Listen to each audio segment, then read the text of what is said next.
Be confident, be bold, be authentic, but don't forget to take action.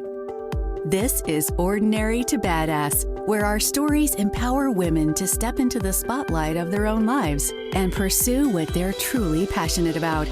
It's time to step into the arena and become more than just extraordinary. It's time to become a badass with your host, Marie Sonneman.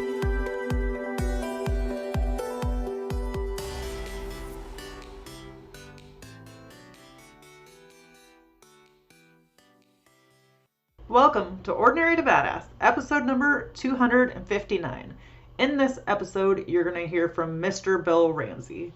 Mr. Bill is a writer, photographer, husband, tile setter, and dad of 3. He'd also like you to know that he's bald. So check out this episode. He has a new book coming out. I love Christmas time, and this book is Santa Claus and the Children of Naught, all about how there is no such thing as naughty kids and how naughty kids should, or no such thing as a naughty list.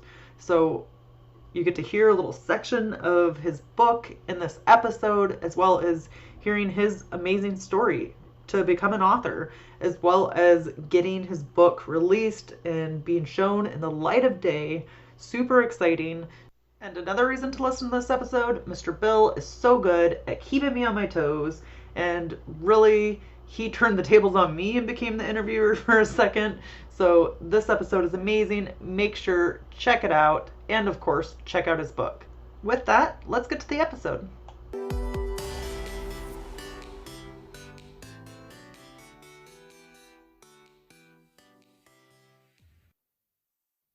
Welcome to Ordinary to Badass. Whether you're ordinary or badass, I'm so glad you're here. Today's guest is Mr. Bill Ramsey.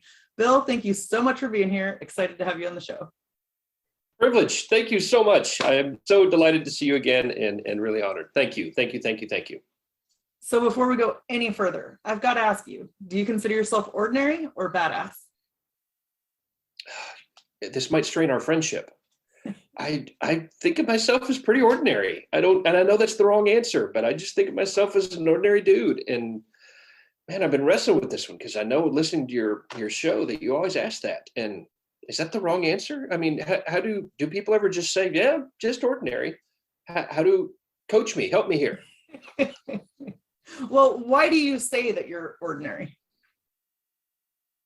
I like myself well enough, but I don't think I'm just amazing. I don't think, I think if I can do it, anybody else can do it. Which is not completely true, but I don't look at me and think, man, this is that thing that, man, I am the man. I just don't ever feel that way. So. Well, as your friend, I know that you're a badass, so I'm going to claim your badassery for you. You've done a lot of cool things, and one of them is writing this new book that you're releasing. Can you tell us a little bit about that? Absolutely. So the book is called Santa and the Children of Naught, and it attacks this insane idea that we've got that Santa would actually sit down and write a list of bad children.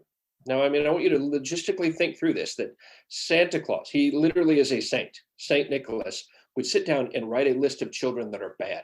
Cruella de Vil wouldn't do that, but we think Santa would. And so the idea is, how did we get this crazy idea about a naughty list? And so it talks about Colin, the kid it's a story of him, the first name on the list. There are 7 names on the list, never, ever another one added. And it was a privilege to be on that list. But we misunderstood the joke about the naughty list. So that's the book. I feel like a kid on Christmas Eve because I can't wait to read it, to hear all about it, and dive in a bit more. But first, Mr. Bill, will you tell us a little bit about yourself? Sure. I grew up in Arkansas. I'm a Hoosier by birth, but grew up in Arkansas and went to college at Ouachita Baptist University, double majored in religion and history, graduated, became a tile setter. I've had careers setting tile, which I'm doing a lot more these days also. Tile setter, worked in ministry, worked in business sales. It seems like there were a few other things there. So that's the things I did. In 2000, I married my first girlfriend, the only girl I ever kissed. And since then, we have managed to raise 3 amazing kids, Carson, Harrison and Bella Grace, ages 21, 18, almost 19, and 17.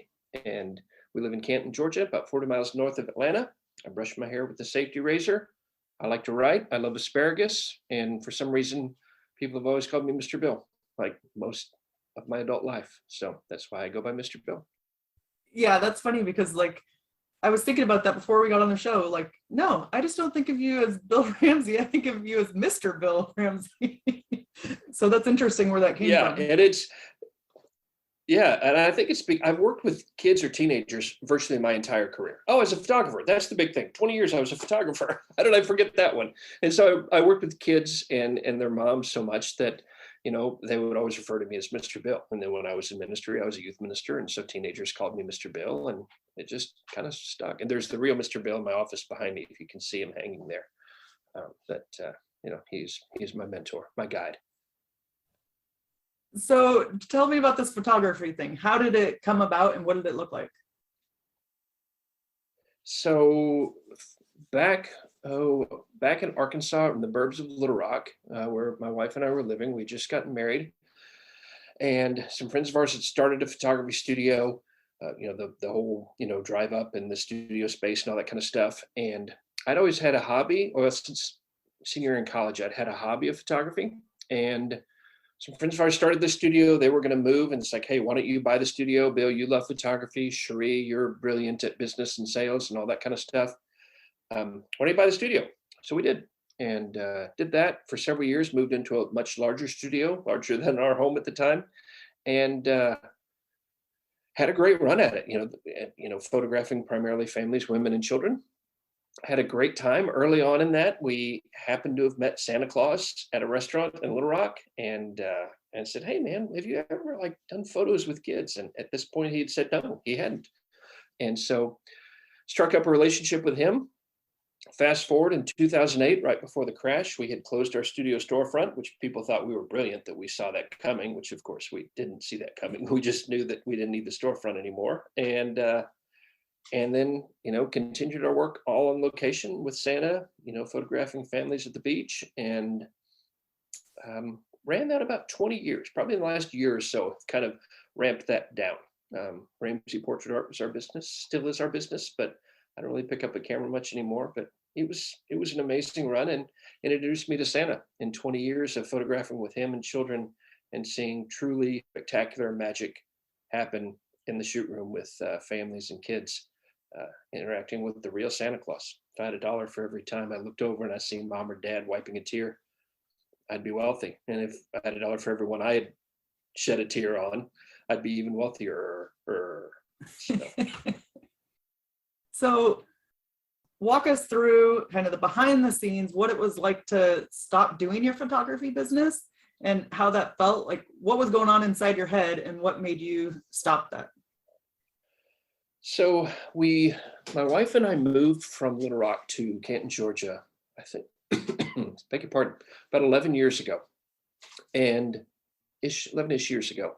And we moved here just for the heck of it. We loved the area. When we were dating, we dated long distance. She had lived in Little Rock, working at a church there, while I worked at a different church.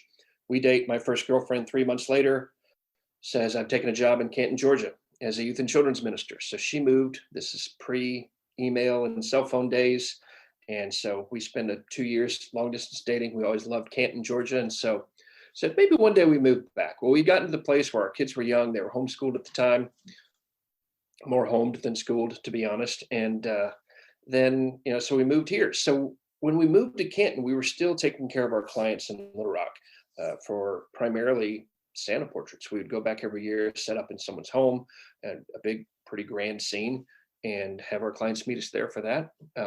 Otherwise, photographing, on location, be it outdoors at places, people's homes, like I say, down the beach, around the Destin, Seaside, Seagrove area. And so then over the last few years, it's just gotten to be less and less and less of our photography business. It's just kind of waned. And we expected that to come. And when we first moved here, I was in B2B sales. And so I didn't really push the photography business here in Georgia. And so really didn't pick up many clients here. And over the last few years, as it's kind of just waned. We got to where the Santa Portraits event in Little Rock was that was a huge part of our annual income, but it just got more and more difficult to do because of the distance between us. And so we just 2 years ago said it's our last Santa event. And that was really kind of the end of photography, because that had become our biggest thing. And it wasn't like in a moment of saying, I'm done. But I did go through the ritual of packing up all my gear, which is in our basement. I can set up a studio there. Went through the ritual of packing up the gear, putting it all away, as kind of a stepping away from photography, which is weird because it wasn't like terminal or wasn't a bad breakup. And it wasn't like I'm never going to photograph again. But I don't think of myself as a photographer. I mean, forgot to mention, like, my career for the last 20 years, I forgot to mention in my intro myself. So it happened much more, what's the word? Happened much more Organically? Yeah, much more organically. Thank you. That's exactly the right word. Thanks. Yeah. So that's what happened there. Great question. Thank you. Yeah. Well, I think it's funny because sometimes we think everything, like, maybe it has to have a dramatic ending, or it has to be so sad, or like, when sometimes life just happens. If you're kind of just following, your nudges or how you're feeling, a lot of times it'll just work out. Yeah, So, that's definitely been the case. yeah. So where does this love, this passion, or maybe there isn't one, I don't know, for Santa, where does that come from? So really, probably after meeting Santa and photographing with him. When I was a kid, Christmas was very convoluted feelings for me. My grandparents, we'd go up to their house every year in Missouri, and it was a big deal of Christmas morning and all that stuff. And it was magnificent. It was spectacular. Yet at the same time, I was that guy, even into young adulthood, that did not like Christmas at all. It was very negative feelings. I think, I think that I longed for the family life that Hallmark presented, which I didn't quite have. And there was this disconnect. So yeah, I didn't love Santa or Christmas time at all, as even a young man. And so, but the love came from after I had children and having all of these years of working with the real Santa. The guy is, well, he's Jerry Garcia. If you're old, he looks like Jerry Garcia. But if you're a kid, he looks just like Santa.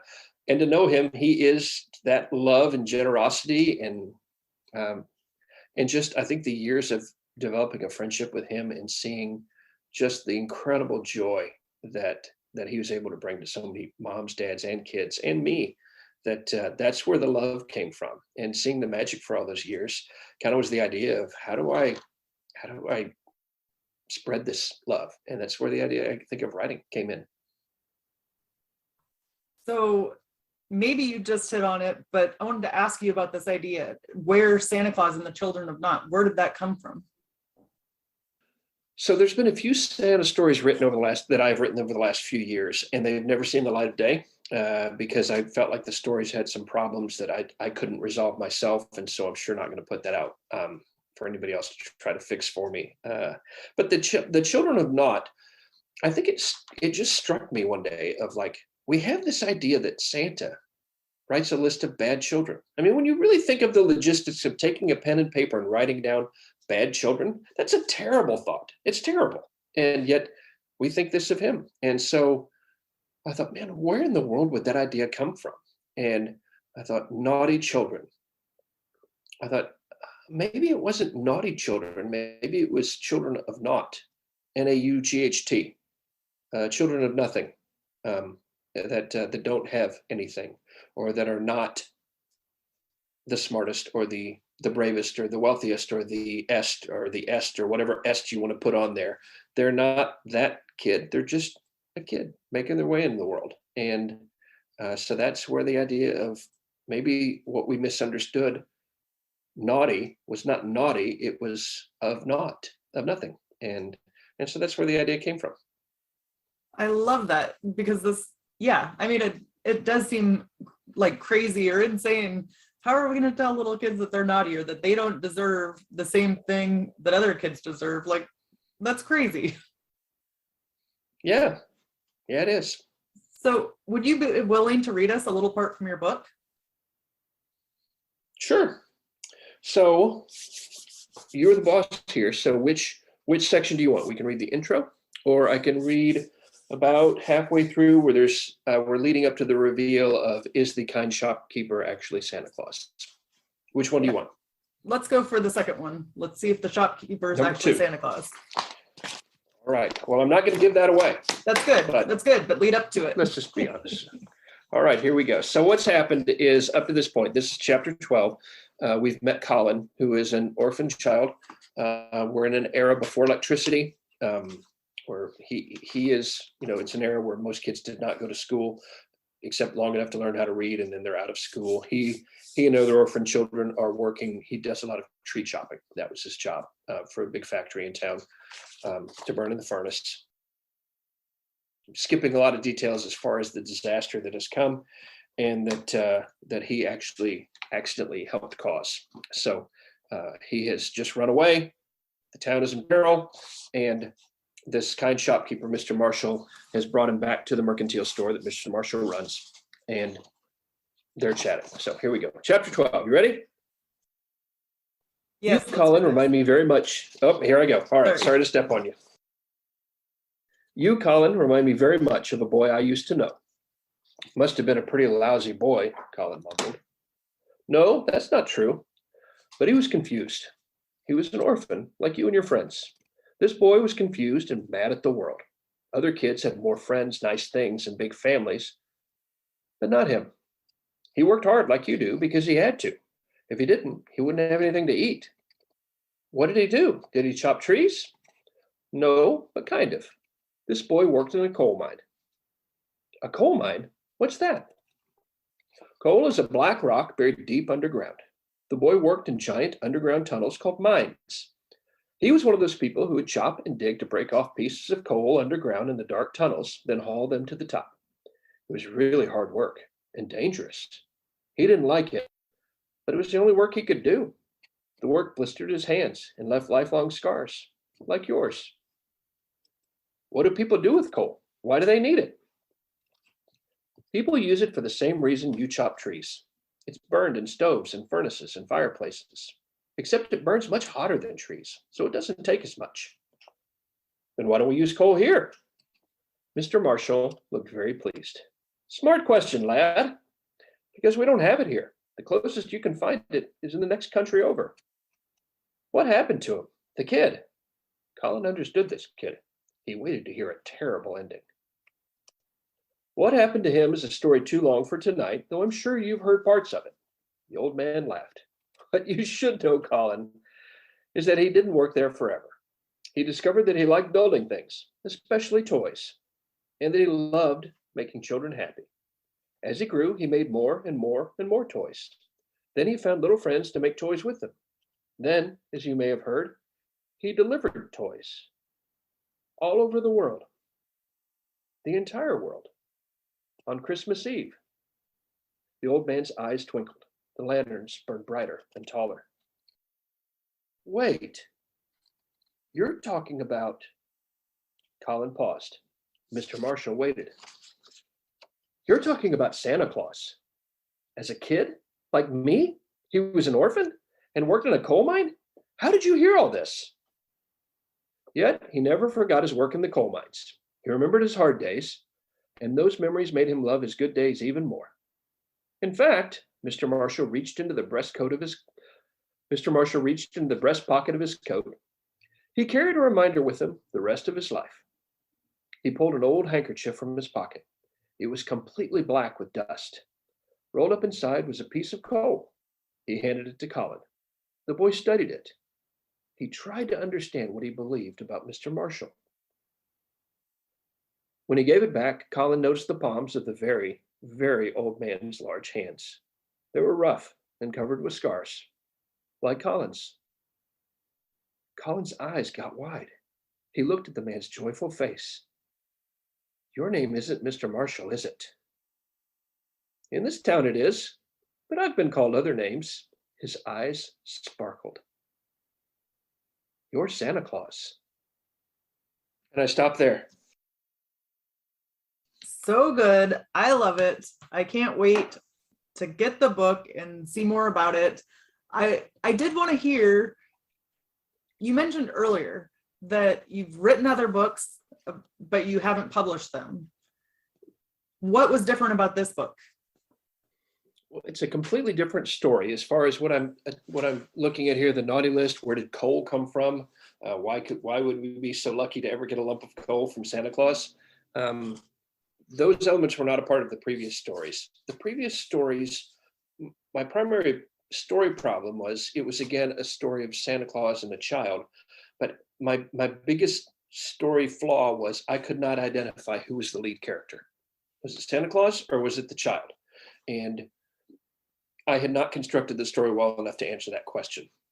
Because of that, I couldn't take the story on an arc that was sensible. And so with this one, it was very, very clear from the outset. Colin is the lead character in this story, period. This is a story about Colin, a 9-year-old orphan kid.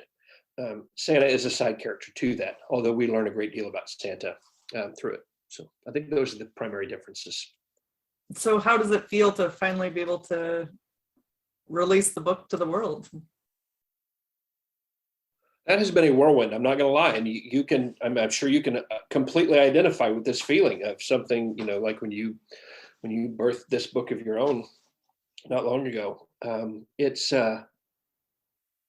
been exhilarating. It's been surreal. Surreal is a great word right now. I'm waiting any day now to get a physical copy back. It's going to be a hardcover version and an audiobook also, read by yours truly. And it's been exciting. It's been scary. It's been invigorating. When I was in the 5th grade, if you said what I was going to do for a living, I'd have told you I'm going to be a writer. And that's always been in my head. And like, by golly, now there's an actual book. And so there's no more getting around saying, well, yeah, I guess I'm a writer because there's actually a book.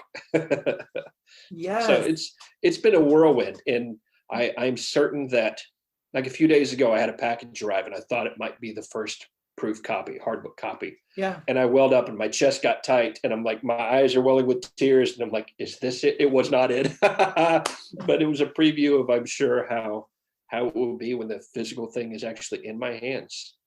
Oh, you're going to have to record the moment when you get your book and when you actually get to see it for the first time. You'll have to record that. But how about you? Let me turn the interview on you. How did it feel for you? Yeah, it felt amazing.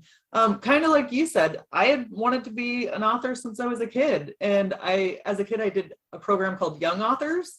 And so like you created your own book and it was like bound for you. And so since then I wanted to be an author. So yeah, it felt like it was a dream come true.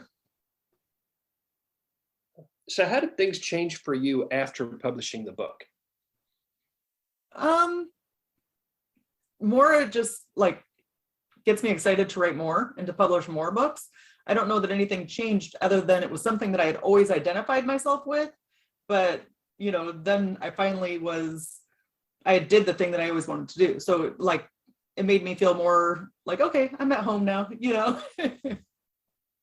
So. That's cool. So can I ask, what's the next project? What's the next writing thing? The next writing thing is going to be all about mindset. So the mindset of a badass. And I'll leave it at that. Can you give me any more? Because this is the guy, well, I was hoping for more. This is the guy who identified as very ordinary, and I have to vicariously live badassery through you for me.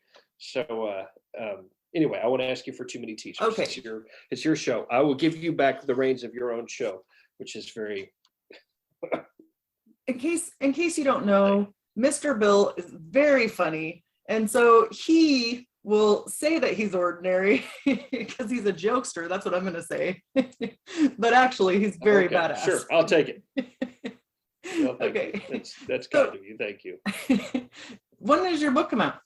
And how can we get a copy? November 19th. This is what, 2022 rather. November 19th, 2022. And you can find it on Amazon. Santa and the Children of Naught. And I'm sure, Marie, you're going to be November 19th. You'll be near Atlanta, Georgia, I'm sure, to come to our book launch party, right? Yeah, of course. Naturally. It's an easy jaunt for you. But yeah, that's the big day that it hits Amazon. You'll be able to pre-order it before then. But that's the actual day that'll ship out, and pretty doggone exciting. Yes, yes. Let's end with a tip to encourage women who are in the arena fighting for the life that they want. I would say, it feels, I'll be honest with you, it feels awkward, being a man who would say, here's how I would encourage you women. I would say that so many of the women that I have admired, like, let's take my wife, for example. She's brilliant. She's strong. She's very much a strong personality, which I always knew that I would want to date and then marry that kind of woman. And she is a badass chick. Yet, for all of the incredible things that she does, I think a lot of the greatness in her are things that are not seen,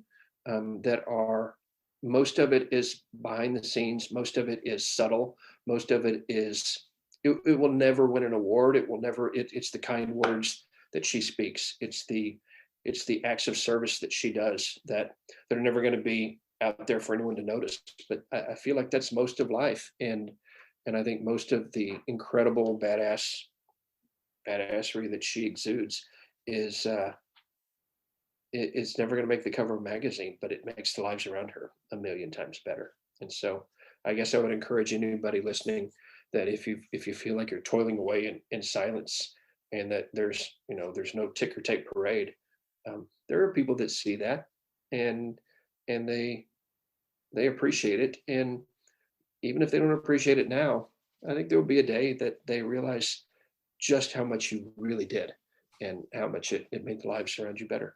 So thank you for that. Yeah. And I think you just hit your exact answer why you should be calling yourself a badass, because you are such a kind human being and you are so giving to the people around you. And as for all of us, we don't have to hit it, like, we don't have to be on the cover of a magazine. You don't even have to write a book. You are a badass, but it comes from inside, from the things that you're doing for other people. So I think that your own words for your wife are the exact thing that represent your badassery. All right. Well, thank you. Yeah. Thank you. Except for the beautiful, sexy part. We can leave that out. Yes, that except for that. Definitely apply to her. That applies to her, not me. Of course. That's where, Marie, you're supposed to argue. You're supposed to say, no, Bill, you're beautiful. You're sexy. I set you up to argue with me. Please. I'm begging. Too much. No. Hey, too much. That's right. We all have our standards. So, hey, speaking of giving, can we give away some books? Yes, I would love to. So I've got 5 copies. I'm happy to, well, I will have 5 copies. By the time this airs, I have 5 copies I would love to mail out to 5 of your followers. So how do we want to identify those people as the ones who win the free book? I don't know. Any ideas? Yeah, I've heard you talk about having people post to Instagram, take a screenshot and post to Instagram about your episodes. Is that right? Yeah, absolutely. And they could, what's your Instagram handle? Tag me at Ordinary to Badass, and you. Yeah, I'm Mr. Bill Ramsey. MR Bill Ramsey is who I am on Instagram. But more important, they tag you. And how about the first 5 people that tag this episode? Then you can work with them, or I can work with them to get their physical mailing address, and I'll drop those in the mail to them. So 5 copies. First 5 people tag us on Instagram with this episode, and I would be honored to send you a copy of Santa and the Children of Naught. That's a super exciting. I can't wait. Don't hold on or hold off on getting this book. It is so good. Mr. Bill was kind enough to give me a preview copy. So believe me, you're gonna want to read it. And actually, Mr. Bill, what's the ideal age for reading this book? I appreciate you. Thank you so much, Marie. You're amazing. Thank you. Maybe there was a glitch. What's the ideal age for reading this book? So, I'm sorry, Zoom glitched on us there for a second. Ideal age, it is a book meant to be read to children. Some of the verbiage will be a little bit beyond the reading level of someone a young person that still loves Santa. So it is a book that I encourage you to read to connect with children that you love. So for a grandparent, for a parent, for a teacher, if there's a child in your world that you love, you want to take a fresh look at Christmas and some look at compassion. There's a kid in there who Drew Longfellow IV, who is the antagonist, and just taking a look at different ways to connect with different characters of their pros, their cons. I think it'll help to show compassion. So it's for any adult that wants to share this with a kid that they want to connect better with. Okay, perfect. And how can we connect with you? Sure. You can find me like Instagram, like we said, Mr. Bill Ramsey, or check out lifeofsanta.com. You can find me there. There's a link there if you want to click through there to get the book on Amazon. I also have a reading guide there as far as for these adults who are reading with their kids. You can download that for free, and it'll have some discussion questions and then some just little tidbits to help bring the story to life, to help kids understand a little more of what's happening there. And if you're kind enough to drop your email there, then you'll be in the know as far as other gifts that we'll be dropping out. Because it's about Santa, so we need to be giving a lot, right? So That's the whole idea. So lifeofsanta.com is the website. Okay. Thank you so much, Mr. Bill. You've been a total badass, and I've enjoyed hearing your story. Thank you, Marie. You're incredible. Thank you. You're so generous to do this, and I'm so grateful. Thank you. And thank you, any listener that's made it to the end. You have shown true tenacity and grit, and thank you. God bless you for that. All right. And yeah, now I just completely flipped it.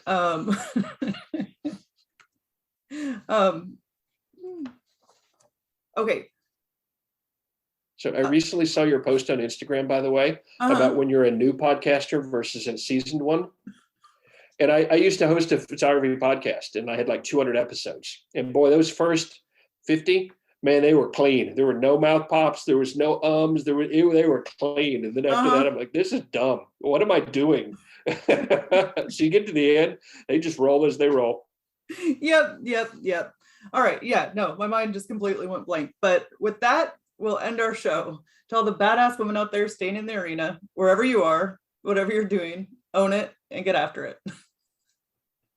Okay, wasn't that awesome? Mr. Bill definitely keeping me on my toes throughout the interview, so I enjoyed having him on the show. It challenged me a little bit. All right, let's do 5 recaps, or let's do a recap with 5 different things from the episode. You can step away from something, and it doesn't have to be terminal or a bad breakup. Number 2, surround yourself with people who bring you incredible joy. You can then spend that joy in your own way, like Mr. Bill does with writing. When Mr. Bill was in the 5th grade, he would have told you that he wanted to be a writer for a living, and it's always been in his head. Now that there's a book, there's no getting around saying that he's a writer. Sometimes your dreams from childhood can come to fruition in your adult years. Number 4. When you first start doing something, your perfectionism kicks in, and you try to make it clean and perfect. And then after you get a lot of experience, you just let it go, because you realize being perfect isn't important. And number 5, just because a project never sees the light of day doesn't mean that it's not preparing you for the next step. Mr. Bill had a couple books or Christmas books that never saw the light of day. And now Santa Claus and the Children of Naught has come to fruition and is gonna be released this week. Make sure that you grab your copy, or just go on to Instagram, tag Mr. Bill at Mr. Bill Ramsey and me at Ordinary to Badass with a screenshot of this episode. If you're one of the first 5 people, you'll get a copy of the book for free. All right. Stay tuned Thursday to hear 3 reasons why Mr. Bill is so badass.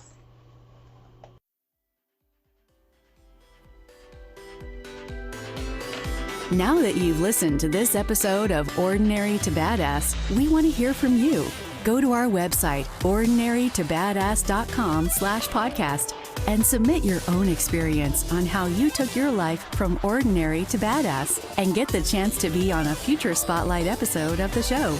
That's ordinarytobadass.com/podcast. While you're waiting for the next episode of the show, wipe off the sweat, dust off the dirt, and get back in the arena.